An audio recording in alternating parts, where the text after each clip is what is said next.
Welcome to the Wine Yogi. I'm your guide, Crystal, and I'm here to help you navigate your way through the wonderful world of wine and all its heady associates, craft beers, spirits, and gourmet foods, with the knowledge of a sommelier, the sometimes calm patience of a yoga instructor, and of course the wacky humor of a former Air Force pilot, stay-at-home mama, and a girl raised in the South.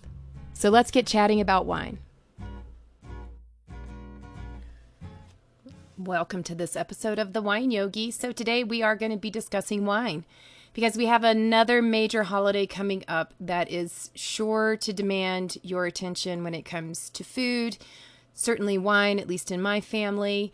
And no, it's not Mother's Day, although that involves food and wine in my family, but no cooking for the moms. No, we're actually going to be discussing Easter.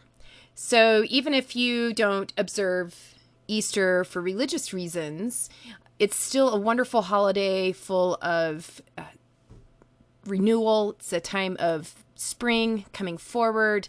Flowers are coming into blossom. It's just a great time to begin to maybe venture back outside, entertaining outside, and of course, beginning to enjoy some of our lighter wines as we're coming out of the winter doldrum. Now, normally, at my family's Easter gatherings, now, as you know, I'm Catholic, and I married into a relatively large Italian Catholic family.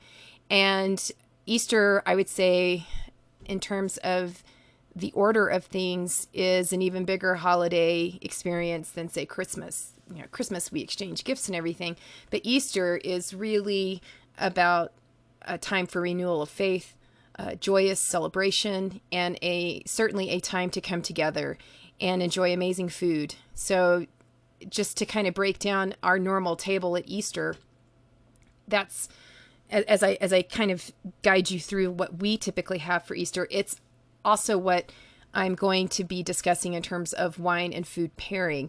And I'm going to focus specifically on one particular wine today, and I am going to be starting wine reviews for your own use as you are shopping and selecting wines. So even if it's not the particular winemaker that I might be reviewing, maybe you can't find that particular wine, or your store just doesn't have a selection that includes certain winemakers, but you can find similar varietals, maybe from the same region. I want to just give you a step up when it comes to selecting wines for your Easter table. So Easter in my family is, as I said, it is a really big party. It is full of amazing food, and because I married into an Italian family, all kinds of desserts. But Italian food is always going to be present. My mother-in-law makes some of the best meatballs. She always has stuffed shells, both stuffed with cheese and stuffed with meat. She even goes out of her way to make special stuffed shells for my dad, who's allergic to cheese. So she does cheese-free for him, so they're meat stuffed shells just for him. She makes her own spaghetti sauce, her own gravy, so that tomato sauce, and it's fabulous. And she typically will have some Italian sausages. We've often had gnocchi or some other type of mastaccioli or penne pasta also served. My father-in-law goes out, and especially this year, it's going to be pretty easy for him. Some years when Easter comes early, it's a bit of a challenge, but he always goes out and picks dandelions. And so when I was talking about your spring cleaning with less emphasis on that cleaning, so that was my most recent podcast. So if you haven't listened to that, maybe go take a re-listen to that. It's one of my most recent podcasts. But he always goes out and picks wild dandelion. So we end up having dandelion salad, which is there's bacon, there's vinegar, boiled eggs, and the dandelion leaves and stems are kind of macerated in that vinegar and bacon. And it's quite tasty. It's definitely, if you're not used to that kind of bitterness, it can be a little bit hard to get used to at first. But I have definitely developed a taste for it, and I do enjoy it.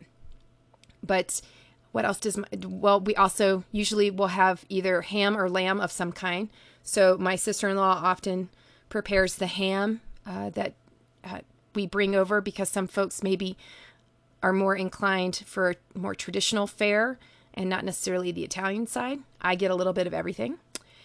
My sister-in-law's mother, who often comes and joins us as well.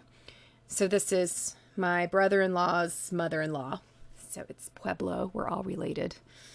But has in the past done a leg of lamb or some type of lamb as well. So we often have lamb.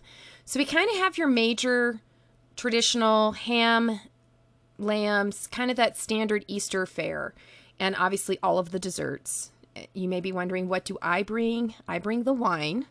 That's my job. I also often bring bread.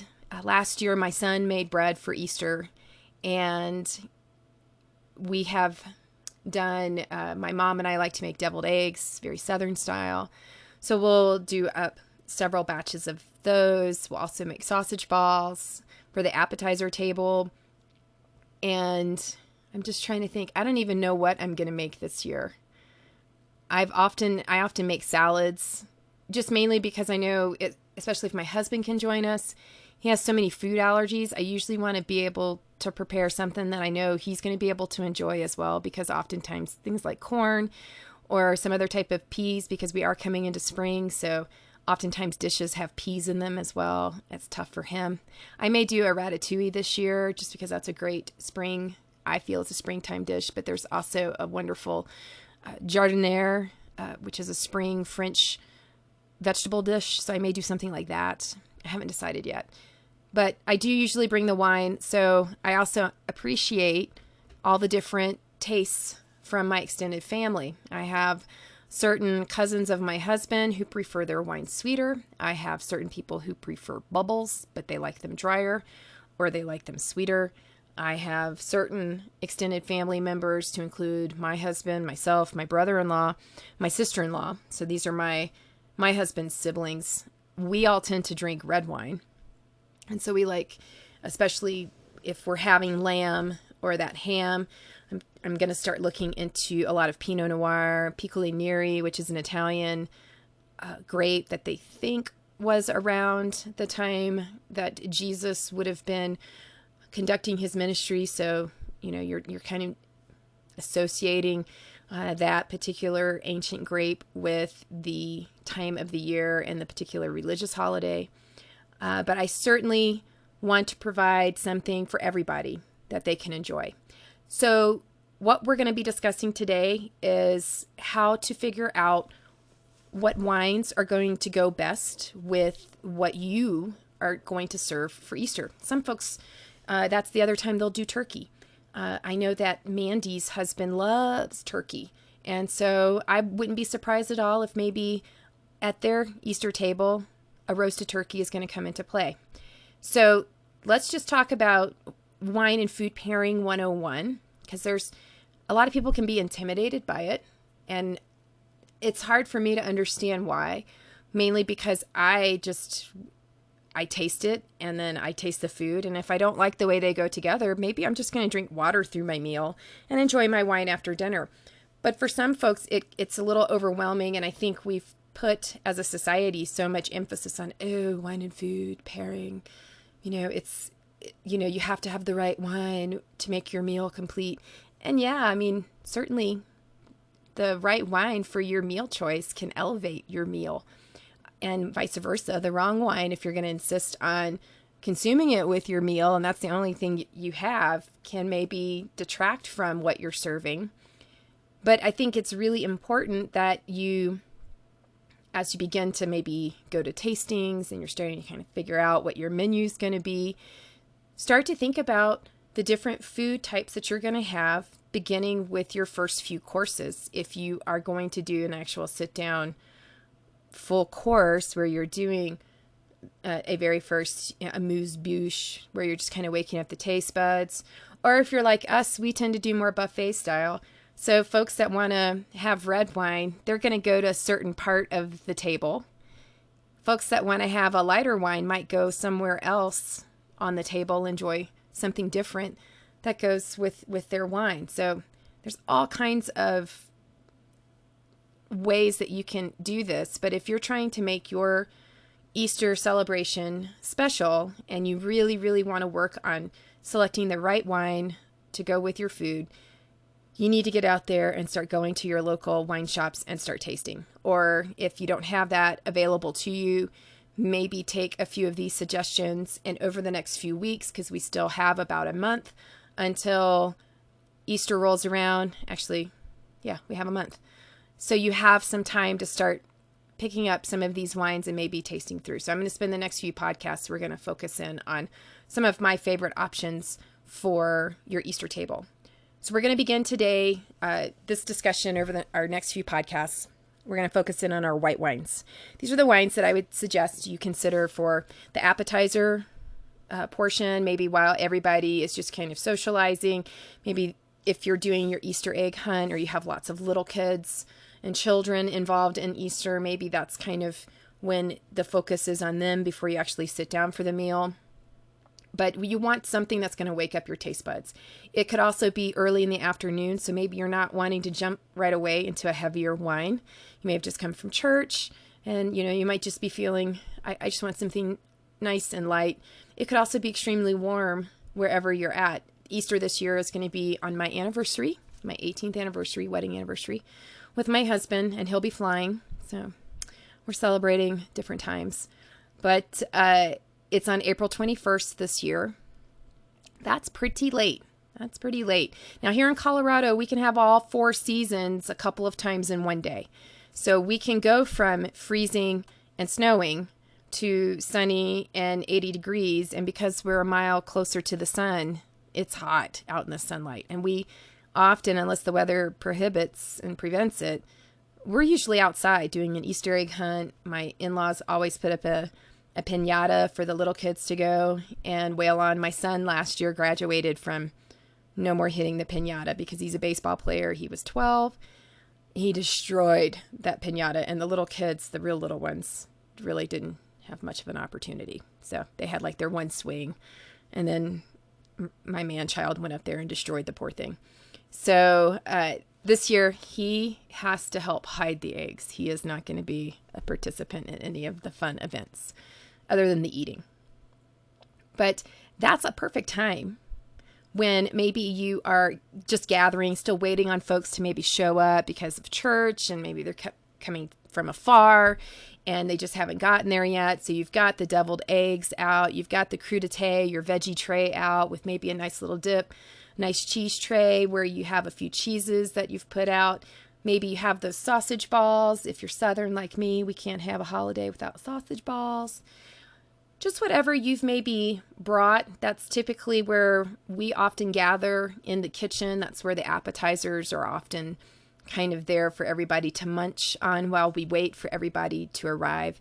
And for me, this is the perfect time to start maybe opening up either a sparkling wine such as a Prosecco or the wine that I'm actually going to review today. This is a Chenin Blanc from South Africa.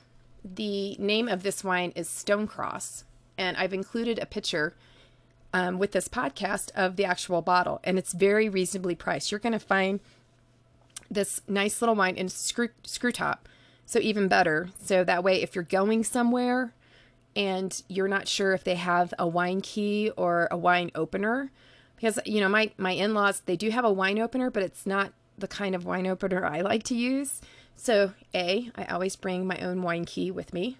Yes, even when I'm traveling, I have a TSA approved wine key. That's a fancy wine opener that you see sommeliers or waiters at your high-end hoity-toity restaurants, and even at your regular restaurants.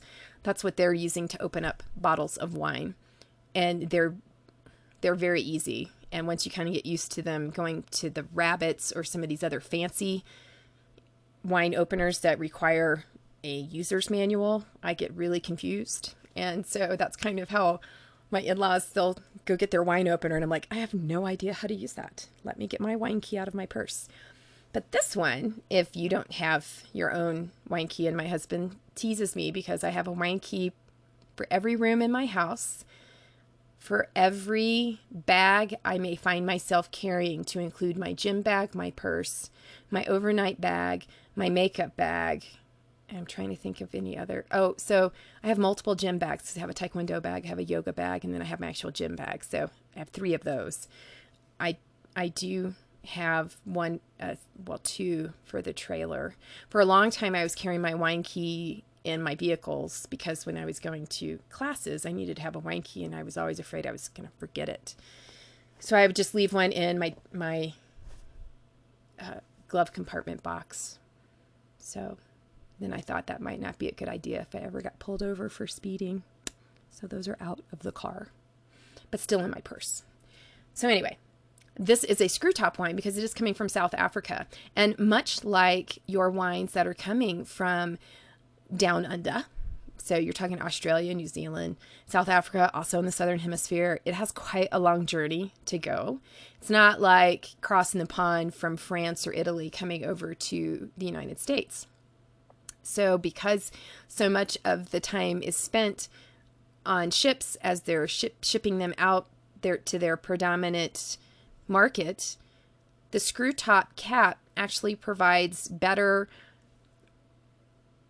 survivability for the wines themselves. They're not as apt to have the corks expand and contract because of the different pressure changes and humidity changes and heat and cold, etc., etc.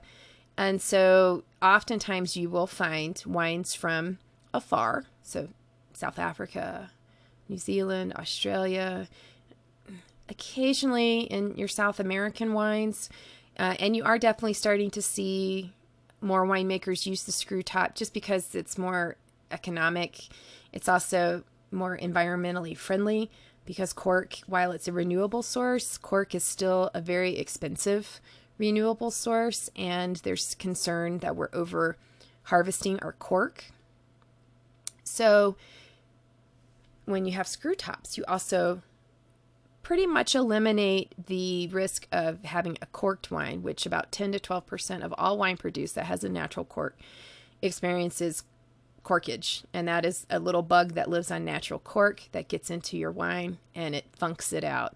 And it basically, it's TCA is the acronym for the little bug that lives on cork, and it interacts with your wine. It turns your wine into that wet dog, mildew, damp basement, or wet concrete, wet cardboard or newspaper, kind of that musty smell. And while it technically won't make you sick, it's not pleasant to drink, and it only gets stronger the more it's exposed to oxygen. So if you ever have that funky kind of smell that smells like your dog just ran in from outside and straight down into the basement and then laid down on a stack of old newspapers and got them soaking wet, that's probably corked wine. But with screw caps, it doesn't happen. So, but it's not as fancy. Certainly, you know, when you take the screw cap off and smell the screw cap, that's not as fancy as smelling the cork that your sommelier just put on the table. But I digress. So this Chenin Blanc, let's talk Chenin Blanc. So South Africa is known for a few grapes. That's what the rest of the world outside of South Africa consumes. And, you know, South Africa is a little bit behind the time in terms of wine production and kind of establishing themselves. That's why they're so reasonably priced. And because, you know, when they were isolated and you had embargoes in place due to the political situation in South Africa, they definitely, their wines, you did not see the immense development going on that you've seen since they've kind of come into the modern world, and embargoes have ended, apartheid ended. And so now people, especially winemakers from Europe and the United States, are going to South Africa. South African winemakers are going elsewhere because they can. And now you're starting to see South African wines really coming into their own here in the United States. And a market is certainly growing for their wines. As I said, extremely reasonably priced. The one I'm going to be discussing today, under $15.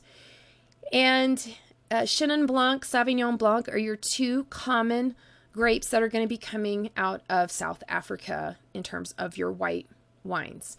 Now, the South African Sauvignon Blanc is similar to their the Sauvignon Blancs coming out of New Zealand. Again, if you kind of think about where they're at in terms of the latitude that they're at, being in the southern hemisphere, very comparable environments as what you would find in the Mediterranean countries like France and Italy. And they have cool enough climates that Sauvignon Blanc and Chenin Blanc do extremely well. So it's not so, they don't get baked like other regions in, say, Australia, for example, where it's extremely dry and air, you know, you're in the high desert, or I guess probably low desert. We are down under. But because of the more temperate climate, the weather itself, it affords these types of grapes the opportunity to really begin to flourish. Now, historically, the Dutch are the ones that brought wine to South Africa, and you had in the 17th century, one of the governors there thought that wine could actually prevent scurvy. And if you kind of think about back in the 17th century with the Dutch Indies Trading Company, that was a pretty big thing. If you remember your history, it's pretty big. And the Dutch were sailing all over the world, and one of the best ways to get to the subcontinent, instead of going over land, because you have, I don't know, Himalayas in the way, was to go around the Cape down at the southern part of the tip of Africa.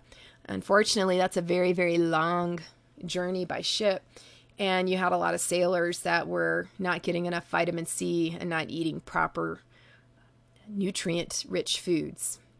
And so, unfortunately, you know, wine can't, while it might give you a little bit of citric acid and a couple of vitamins, it's pretty much not going to solve your scurvy. So, that first governor that kind of brought wine to South Africa, it was quite a failure, just simply because he wasn't a winemaker. He didn't really know what good wine was. And it wasn't until about 100 years later, actually a couple hundred years, you had another governor come in who actually did know what good wine was, at least at the time. And he started bringing in winemakers into South Africa to start developing the vines and the culture around growing wine. Now, like I said, with apartheid, the embargoes, their wine industry definitely slowed down and had a massive setback. So much like the United States, where we were kind of considered the backwater hicks when it came to winemaking until the Great Blind of 1976, where two American Napa Valley wineries defeated French winemakers, and then they did it again a few years later. It wasn't until that happened that American wines out of California actually started getting some recognition that they rightly deserved. And you're starting to see similar things happen with South African wines. So probably the most famous South African wine that you may have heard of but have no idea what it is, and I would suggest if you are considering maybe even having a theme where you kind of pick a region and you kind of go with it with your wine, but you'd like a nice red wine, I would look for a Pinotage coming out of South Africa. So Pinotage is a grape that was created by the South Africans in the mid-1920s at an actual university. It was kind of a mistake, but it is a hybridization of Pinot Noir and Cinsault. So two French grapes that they brought together and created a grape that has a lot of notes of coffee. It's probably one of the most striking things about this wine. I always encourage coffee drinkers, if you really enjoy the smell of coffee, the taste of coffee, this is a wine you might want to give a try. And reasonably priced. Again, you can find them anywhere from that $11, $12 price range upwards. I would say most of the wine Pinotages that I enjoy are typically in that $25 to $30 price range, but you can certainly find some decent ones in that lower end of the spectrum as well. So look for Pinotage, Sauvignon Blanc, and Chenin Blanc coming out of South Africa. So I'm going to spend the last few minutes of this podcast, actually, I'm sitting here with a glass of the Chenin Blanc, the Stone Cross. So just to kind of discuss a little bit about this particular wine. So the actual wine estate and family that own this particular winery, I'm probably going to butcher the Dutch, but it's Deetlefs, Deetlefs. And this dates back to the mid 18th century. And they are one of the oldest wine estates in South Africa that's owned by the same family. So you're talking several generations of winemakers and family owners of this particular vineyard and wine producing estate. I am not going to try to come up with pronounce all the names. If you've listened to my podcast before, I'm okay with the French, passable on some Spanish, Italian, and German, but this is definitely outside of my comfort zone. So I'm just going to kind of skip over a lot of the names and just share with you that they definitely are Dutch descendants. All of them. Very, very Dutch sounding names. So the history of this vineyard and this winemaking area. So they are actually, this particular state is located in the Western Cape. So I don't know about you, but I'm not super familiar with all the different places in South Africa. I'm happy if I can fill out all 50 states in the United States and put them in their right place. But just to describe to you, so South Africa is the tip of Africa, and it's kind of that little curved area.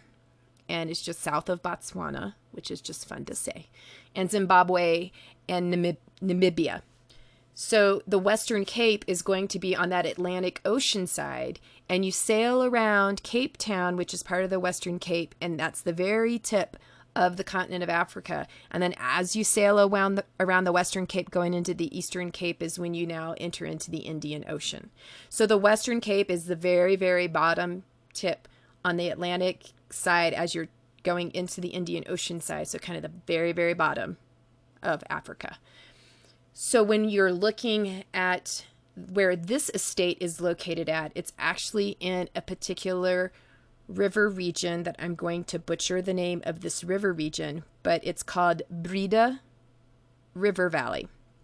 So the Breda River Valley, also known as Breda Kloof. Breda Kloof? I have no idea. So, okay, my Dutch is not good. This river valley is at the base of these mountains, and it sets up beautiful terroir, and especially for a grape like Chenin Blanc, that's what it's kind of known for, this particular region. Now, your wine producer here, the Dietlef's Wine Estate, also known for Pinotage, they're known for Sauvignon Blanc. They're kind of known for your usual suspects of South African wines. They also do Shirazes there too. So very much like in Australia, the Syrah that's produced in South Africa is often going to be called Shiraz. So you'll see that. But they are known for these Chenin Blanc coming out of this particular region. So that's where we're going to start with, is the Chenin Blanc. Absolutely gorgeous little white wine, bright, crisp. Doesn't have quite the notes, the minerality and the overbearing gooseberry notes that Sauvignon Blanc often has. For me, this is much more a stone fruit, say apricot, as I'm coming into the nose of this wine. And yes, I'm actually swirling and smelling. So coming into it, you do pick up a little bit of kind of the minerality, almost a beach smell, like salt air. That is the minerality that comes forth from this. Now, Sauvignon Blanc often has green grass, certain ammonia odors from the mineral content that's known as pipi le chat. We've discussed that before. You'll have to go back and listen to discussions on Bordeaux if you want to know what pipi le chat is. It's cat urine. Sorry, it's cat pee. But that's actually a term that you can use to describe the nose, especially on Sauvignon Blanc. This definitely, it doesn't quite have the grapefruit notes that you often associate with a Sauvignon Blanc, and that's why I like Chenin Blanc. I love grapefruit. I love the way it smells, but it's one of my big issues I have with a lot of the Sauvignon Blanc coming out of New Zealand. It overwhelms everything else. I struggle to get past it. But this particular Chenin Blanc, what I find delightful in it is it's nicely balanced between the mineral saltiness, that salt air, sea salt, gray salt, the fleur de sel, and the bright citrus that's going on. I would say this citrus is definitely more in that gooseberry.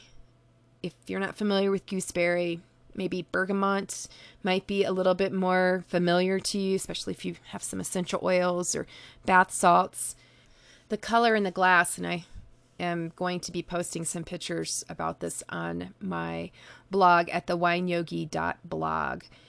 Gorgeous, golden, pale gold, beautiful in the bowl, and as it goes to a thin watery edge as you move it towards the rim.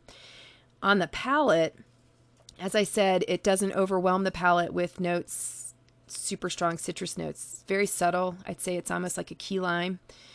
Subtle hints of apple, but not your Granny Smith. Kind of think maybe a little bit of a Fuji apple, maybe even golden, just lighter apples. So like maybe what you would use for apple pie, but without the apple pie notes. So it's not like Chardonnay.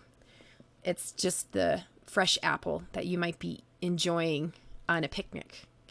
And you get a lot of apricot, that stone fruit. So quite delightful. This wine, I think, for your Easter party, as I said, would be a perfect first wine to serve to your guests. It's acidic, it's bright, it's going to wake up the palate. If you're not going to do like a sparkling wine like a Prosecco, this wine would be perfect, especially if you're sitting outdoors and enjoying maybe a beautiful day, and you're just kind of wanting folks to begin to mingle and enjoy some wine with their appetizers. Again, this would go well with any type of lighter cheese. So if you're doing, I always like to have a garden vegetable cheese that I get from a local cheese shop here. So I like things that have a lot of green onion, shallot, leek, kind of those springtime onion things. If you had like a really nice salad that has peas and, as I said, green onions, maybe watercress that you kind of toss together that folks might be enjoying before you sit down for your full meal, this wine would be perfect. It would also be delightful if you are actually serving turkey or a roasted chicken. This is going to be a great pairing with your lighter proteins. You could also consider this if maybe you are a vegetarian. If you're serving this with, say, plain gnocchi with maybe a butternut squash type of sauce, this would be quite delightful with that. If you are more into fish, this particular wine would be lovely with any type of white fish en papillote. So when you take your parchment paper and you take, a slice of lemon and maybe some carrots, potatoes, zucchini, yellow squash, butter, and salt and pepper, and you wrap it up into your either aluminum foil or parchment paper, and then you put it into your oven to essentially steam the fish and the veggies, something like this. Beautiful. So really just kind of focus in on that first pairing. Maybe start with that as you're I know you're like, oh, we're a month away, but I don't know about you. Time seems to just be flying. I think it's because I'm so scheduled and I have things laid out that I got to get done. And so time is flying by. I cannot believe we're almost at the end of March. For us, it's spring break. And so now's the time to begin thinking about what you're going, especially if you're hosting Easter. Now, if you're going somewhere and someone else is hosting, like that, which is what usually happens in my family, this would be a great wine to take as a hostess gift. And especially if you don't have far to go and you can have it already chilled, this is definitely one of those wines I would keep nicely chilled. I think it begins to flatten out and almost develops it can get a little bit oily on the palate as it begins to come to room temperature. So serving it chilled is a plus. And so if it's an extremely warm day where you're at when you're celebrating Easter, or if you're enjoying this in the summertime, this would be a great summertime wine. Definitely want to keep it on ice or cold. And if you can't find it in your local wine shop or liquor store, certainly look for Chenin Blanc from the Western Cape of South Africa. And as I said, very reasonably priced. If you can figure out how to pronounce that river region, You're welcome to give me a shout out and tell me if I'm even remotely close. But if you can find anywhere where it might say, the Breda River Valley or Breedel Kloof, something like that. Breedel Kloof. Yeah. But if you can find it, absolutely wonderful Chenin Blanc. And I think you will really enjoy it, especially if you are into white wines. So until next time, I hope if you are going on spring break this week or you're on spring break, I hope you're having a grand time. During the next podcast, we're going to talk a little bit more about your second or main course menu options. I am going to be discussing rosés as well, because this is the time of year where you're going to start seeing rosés coming out more and more. And it's certainly the perfect time to rosé the day away, especially if you're on spring break, like I'm going to be in a couple days. But we're going to be discussing how to figure out how to pair with your main courses and what kind of red wines or rosé wines might pair up nicely with your standard Easter table fare. So until then, cheers and namaste. Thank you for listening to this episode of The Wine Yogi. Please be sure to check out IamTheWineYogi.com for any updates to my schedule, current yoga classes that I'm offering online, and of course, wine tastings. Also, please be sure to subscribe to this podcast so that you can get updated on all the latest and greatest Wine Yogi podcasts. Until next time, cheers and namaste.